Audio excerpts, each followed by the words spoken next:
আদম আলাইহিস সালাম। আল্লাহ সৃষ্টির প্রথম এক হাদিস মতে কলম, আরেক হাদিস মতে আমাদের নবীর নূর। এটা সৃষ্টির। আমি বলছি পৃথিবীর প্রথম মানুষ কে? আদম আলাইহিস সালাম।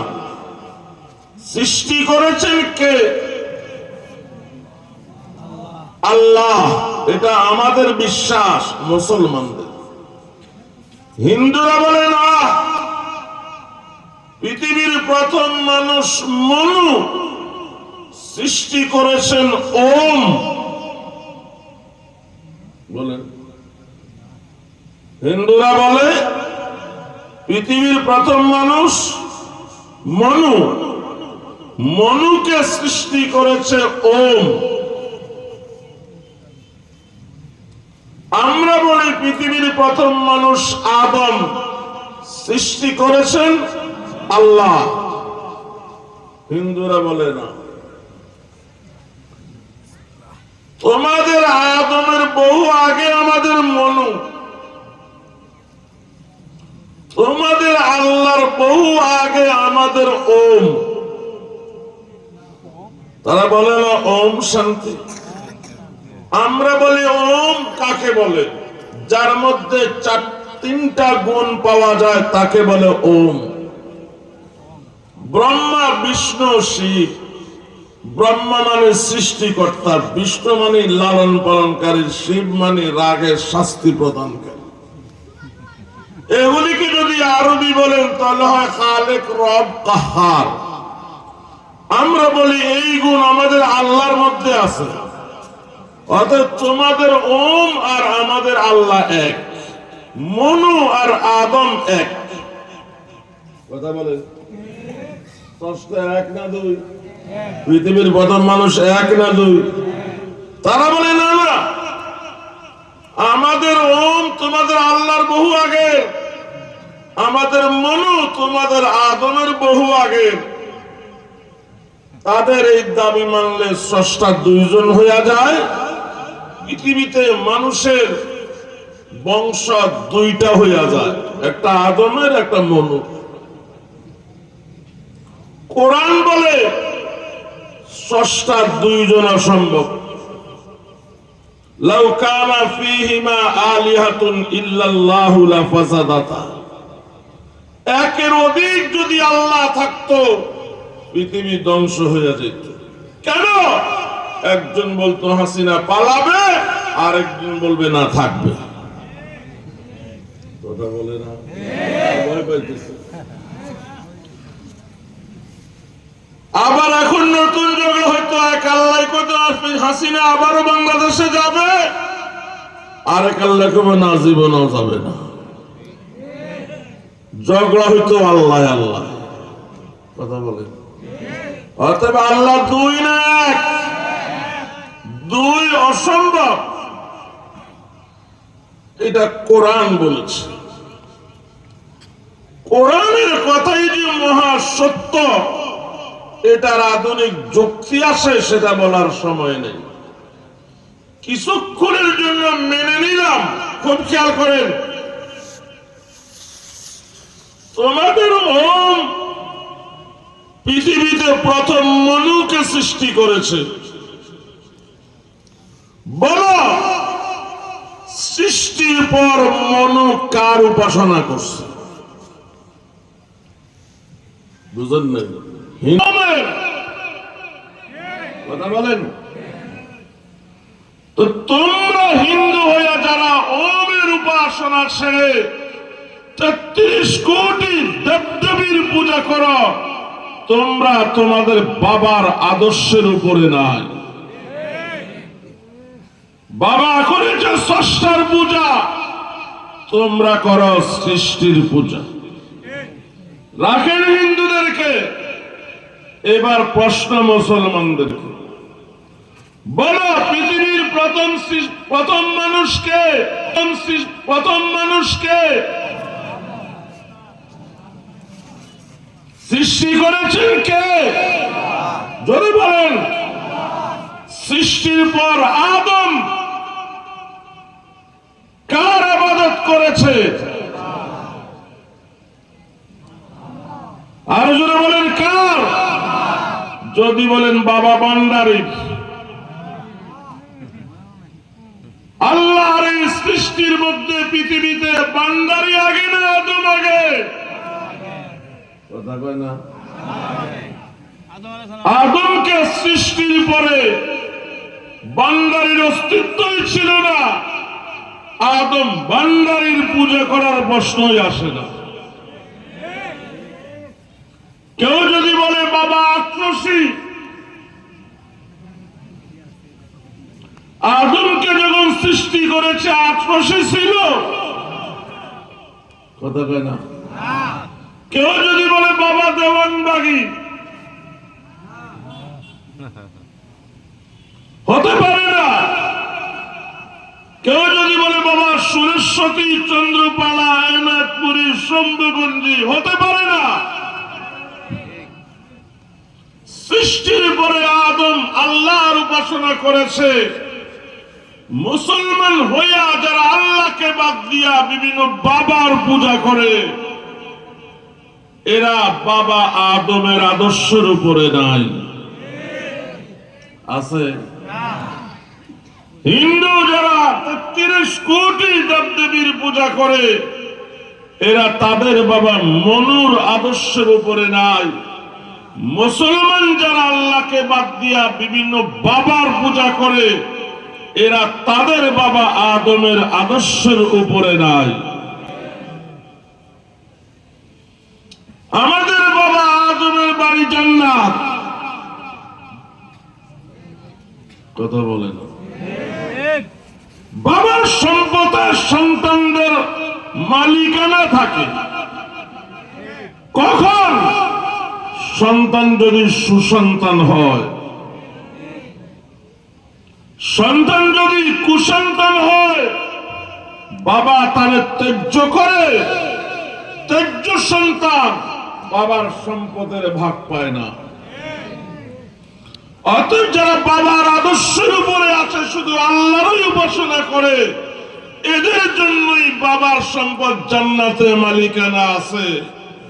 যারা আল্লাহকে বাদ দিয়া বিভিন্ন রকমের দেবদেবীর পূজা করে, বাবার পূজা করে, ওরা আদমের কুসন্তান, ওদের জন্য জান্নাতের মালিকানা নাই। আছে না? আল্লাহ সকল গুনাহ ক্ষমা করতে পারেন, যত বড় যত বেশি হোক, যাকে ইচ্ছা ক্ষমা করতে পারেন। আল্লাহ শিরক ক্ষমা করেন না। আল্লাহ কেন শিরক ক্ষমা করো না? আল্লাহ বলেন, কেন শিরক ক্ষমা করব? তুমিও তো শিরক ক্ষমা করো না। তুমি বান্দা হয়ে শিরক ক্ষমা করো না, আমি আল্লাহ হয়ে কেন শিরক ক্ষমা করব? তুমি গোলাম হয়ে শিরক ক্ষমা করো না, আমি মালিক হয়ে কেন শিরক ক্ষমা করব? কথা বলেন, আমরা শিরক ক্ষমা করি? একটু পরে বলবেন। মাহফিল শেষে বাড়িতে গেলেন, তরকারিতে এত লবণ, খাওয়ার উপায় নাই। চোখ রাঙ্গাইয়া বিবিকে জিজ্ঞাসা করলেন, রান্নার সময় তোমার মন কোথায় থাকে? হিসাব করে লবণ মরিচ দিতে পারো না? বিবি বলে, রান্না শুরু করেছি, বাবু ঘুম থেকে উঠে কাঁদতেছিল, আগে যে লবণ দিয়েছিলাম ভুলে গিয়েছি, পরে আরেকটু দিয়েছি, বেশি হয়ে গেছে, আর কোনোদিন এমনটা হবে না, আমাকে ক্ষমা করে দাও। বলুন, স্বামী যদি ভদ্র মানুষ হয়, বিবির এই অন্যায় ক্ষমা করবে কিনা? সীমিত কয়েকজনে বলছে করবে, আর সব জালিম বউয়ের এতটুকু অন্যায় ক্ষমা করতে রাজি নেই। বলুন, স্বামী যদি ভদ্র মানুষ হয়, বিবির এই অন্যায় ক্ষমা করবে কিনা? আরেকদিন বাজার থেকে স্বামী রাত 12টায় বাড়িতে গেল, ঘরের দরজা টোকা দিল, বিবি দরজা খুলে দিল, দেখা গেল পাশের বাড়ির এক বখাটে যুবক ঘর থেকে বাইরে হয়ে গেল। স্বামী জিজ্ঞাসা করলো, আমার অনুপস্থিতিতে এই যুবক এই ঘরে কেন? স্ত্রী বলে, তুমি নাই, একা একা ভালো লাগছিল না, তাকে এনে সাথে রেখেছি, আর রাখবো না, আমাকে ক্ষমা করে দাও। বলুন, স্ত্রীর এই অন্যায় স্বামী ক্ষমা করবে? কেন? আগেরটা তো ক্ষমা করলো, এটা ক্ষমা করবে না? কেন? স্ত্রীর সাথে থাকার একক অধিকার স্বামীর। দুনিয়ার কোন স্ত্রী যদি এই অধিকারের মধ্যে পর পুরুষকে শরীক করে, পৃথিবীর কোন রুচিশীল স্বামী ক্ষমা করতে পারে না। আল্লাহ বলেন, বান্দা, সিজদা পাওয়া আমি আল্লাহর একক অধিকার। এই অধিকারে কেউ যদি বাবাকে, মাজারকে, দেবদেবীকে শরীক বানায়, আমি আল্লাহ ক্ষমা করতে পারি না। অতএব আমাদেরকে শিরিক মুক্ত ঈমান অর্জন করতে হবে। আর জিন্দা বাবার দরবারে সেজদা, মরা বাবার কবরে সেজদা, এবং কবরকে কেন্দ্র করে মাজারে মাজারে ওরসের নামে গাঁজার আসর, গানের আসর, নারী পুরুষের বেপরদার আসর। কথা বলেন ঠিক না ঠিক? অনেক কথা বলার ছিল। ভারত হাক হয়ে রয়েছে বাংলাদেশকে গিলার জন্য। কথা বলেন। আমরা বাংলাদেশ ছোট হতে পারি, মানুষ কম হতে পারি, লড়াই করে জিতার ইতিহাস আমাদের হারার ইতিহাস নাই। আমরা 52-তে ভাষা আন্দোলন করে জিতেছি, 71-এ মুক্তিযুদ্ধ করে জিতেছি। সারা পৃথিবী যখন ধরে নিয়েছে হাসিনা যতদিন বেঁচে থাকবে কেউ নামাইতে পারবে না, কিন্তু আল্লাহ কতগুলি নাবালেগ বাচ্চা দিয়ে নামাইছে। সে জাতি আমরা। ভারতের চোখ রাঙানিকে ভয় করা যাবে না। ভারতের দালাল আর ভারতীয়রা মিলে আমাদেরকে 20 টাকার জিনিস 200 টাকা দিয়ে খাওয়ায়।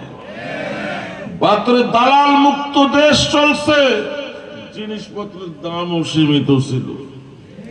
কি সেটা বিস্তারিত বলার সময় নেই। সবসময় প্রস্তুত থাকতে হবে ভারতীয় আগ্রাসনের বিরুদ্ধে। নবীজির ভবিষ্যৎবাণী আছে, গজওয়ায়ে হিন্দ হবে, মুসলমানদের বিজয় হবে। অতএব এই যুদ্ধের জন্য প্রস্তুত থাকতে হবে। 2 নম্বর, 16 বছর যারা যেই নামে বাংলাদেশের মানুষের উপর জুলুম করেছে, অত্যাচার করেছে, নির্যাতন করেছে, ওদেরকে মাথা উঁচু করতে দেওয়া যাবে না। এই ব্যাপারে ধর্ম, বর্ণ, দল, মত নির্বিশেষে ঐক্যবদ্ধ থাকতে হবে। দুঃখ লাগার জন্য আমরা অতি সহজে অতীত ভুলে যাই। কি কথা বলেন না কেন? মাত্র 7-8 মাসে আমরা 16 বছরের জুলুম ভুলে গিয়েছি। আপনারা ভুলতে পারেন, আমরা ভুলতে পারবো না। কারণ শাপলা চত্বরে আমার ভাইদের, আমার সন্তানদের রক্ত জড়তে আর জীবন দিতে নিজ চোখে দেখেছি। আপনারা কি বলবেন আমি জানি না। আল্লামা জুনায়েদ বাবনগরী হাটহাজারী মাদ্রাসার বুখারী শরীফের উস্তাদ, ওনার বাবাও হাটহাজারী মাদ্রাসার উস্তাদ ছিলেন, জগৎ বিখ্যাত আলেম ছিলেন। ওনার নানা ওই যুগে বড় ওলি আল্লাহ ছিলেন হারুন সাহ বাবনগরী। এত বড় আলেম জুনায়েদ বাবনগরীকে জেলখানায় উলঙ্গ করে লজ্জাস্থানে কারেন্টের শর্ট দেওয়া হয়েছে। বলুন, কারেন্টের শর্ট দিতে হলে যে কোনো জায়গায় দিলেই তো শর্ট হয়। কথা বলেন না কেন? এত বড় একজন আলেমকে উলঙ্গ করে লজ্জাস্থানে কেন শর্ট দিতে হবে? কি মুসলমান? আমি বলবো মুসলমান অনেক দূরের কথা, এটা মানুষ। তাকবীর! হাসিনার দালালেরা, ভারতের দালালেরা, নারায়ে তাকবীর!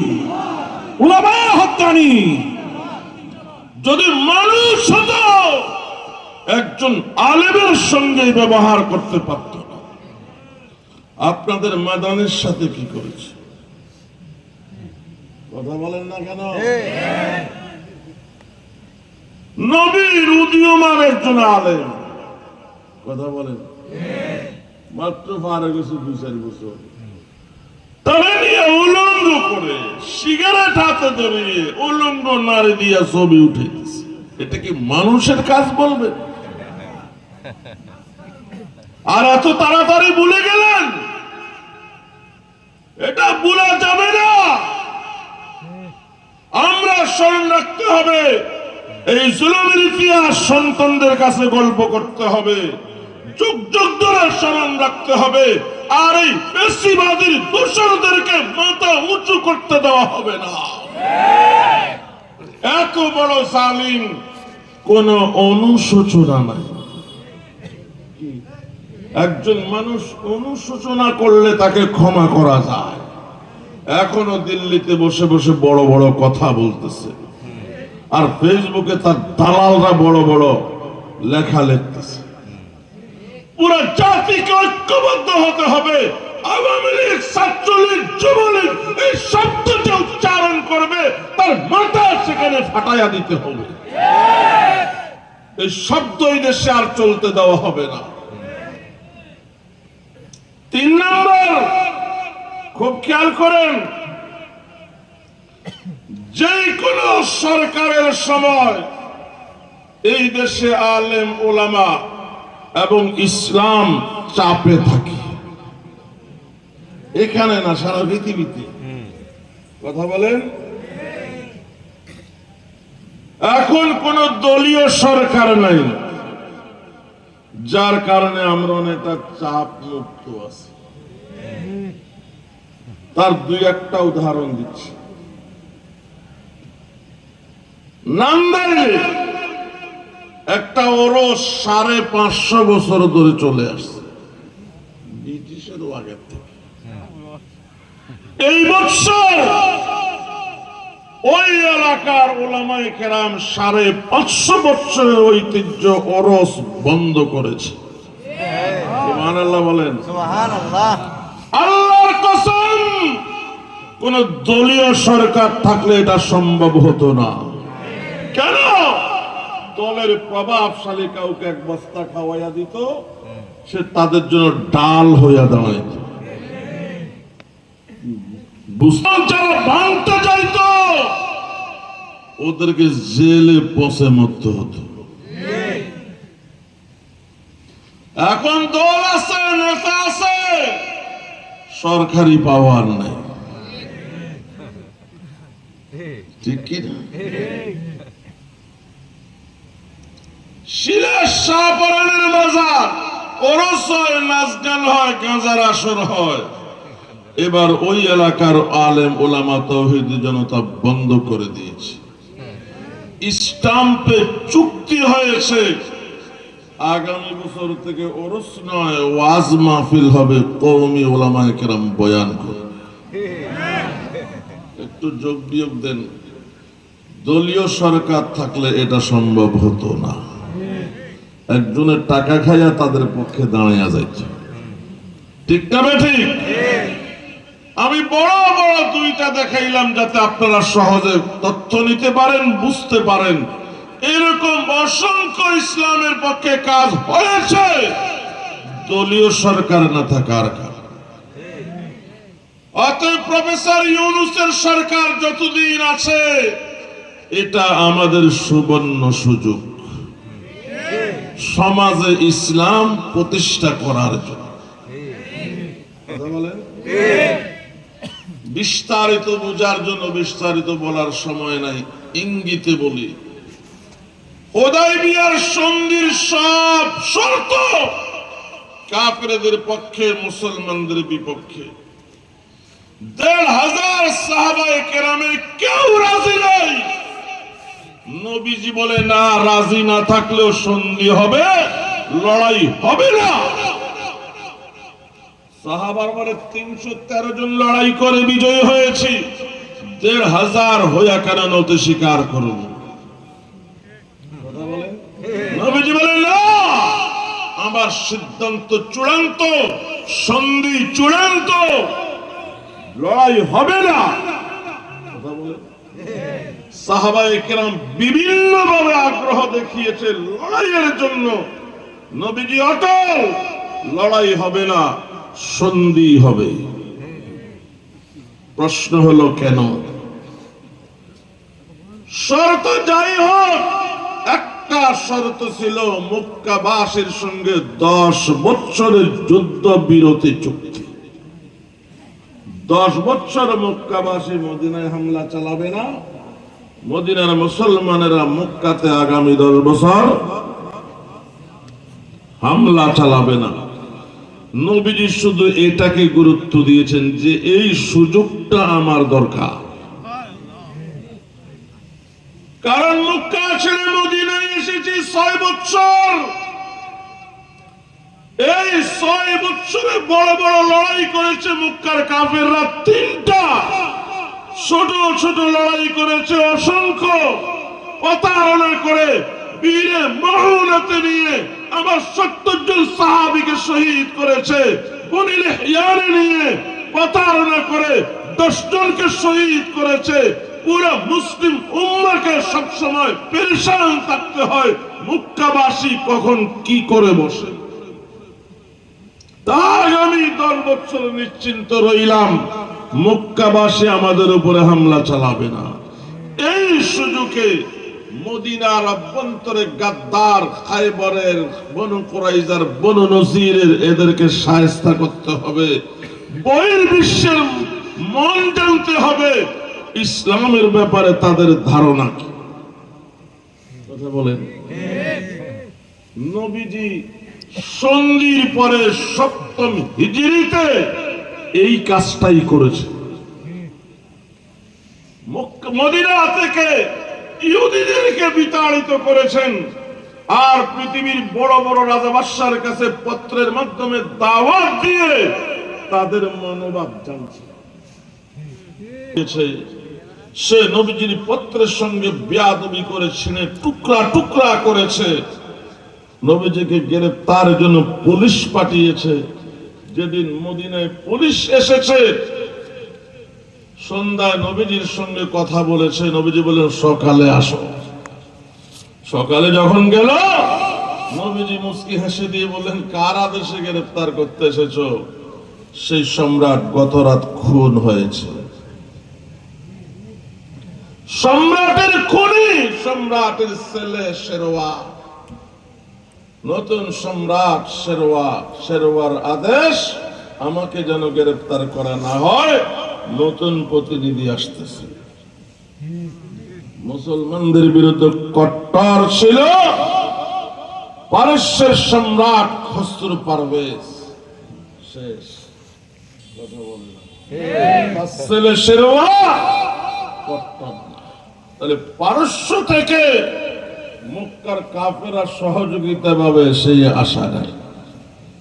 পৃথিবীর সুপার পাওয়ার রোম সাম্রাজ্যবাদী, রোম সম্রাট হেরাকেল, তার কাছে পত্র নিয়ে গেল নবীজির সাহাবী। সে বুকে লাগায়, চুমু খায়, কপালে লাগায়, তাজিম করেছে নবীজির প্রশ্নপত্রকে। পুরো মন্ত্রী পরিষদকে এক জায়গায় নিয়ে দরজা জানালা বন্ধ করে রুদ্ধদ্বার বৈঠক করেছে। আর সম্রাট বলেছে দেখো, আমাদের ঈসা মসীহ যেই নবীর ভবিষ্যৎবাণী করেছেন সেই নবীর পয়গাম আমার হাতে। আসো আমরা মুসলমান হয়ে যাই। মন্ত্রী পরিষদ থেকে আওয়াজ আসলো, বিদেশের থেকে একটা পত্র আসলো, আর আমরা ধর্ম বদলে ফেলবো? কখনো এটা হয় না।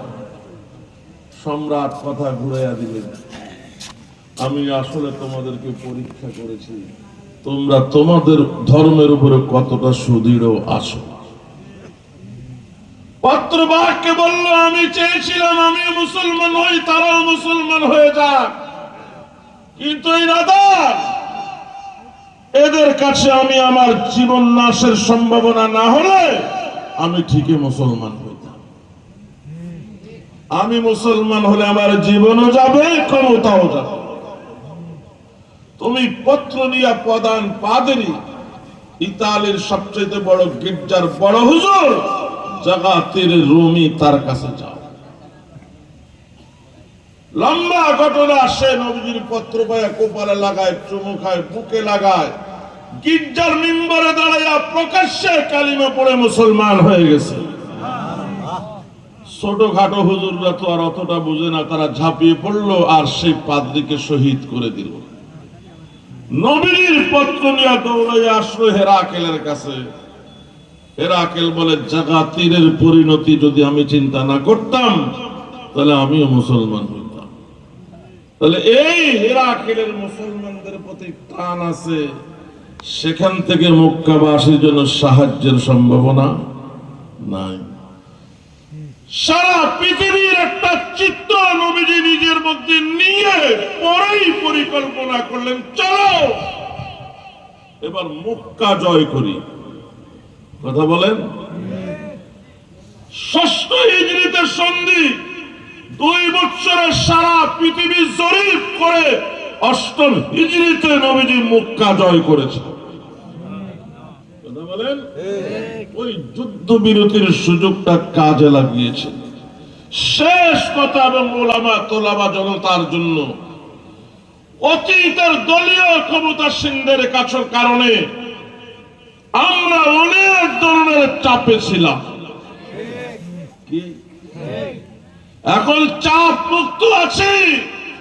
এই সময়টাকে কাজে লাগাতে হবে যাতে ইউনূস সরকারের পরে এই দেশে ইসলামী সরকার কায়েম হয়। বুঝেন না এই কথা? এজন্য কাজ করতে হবে।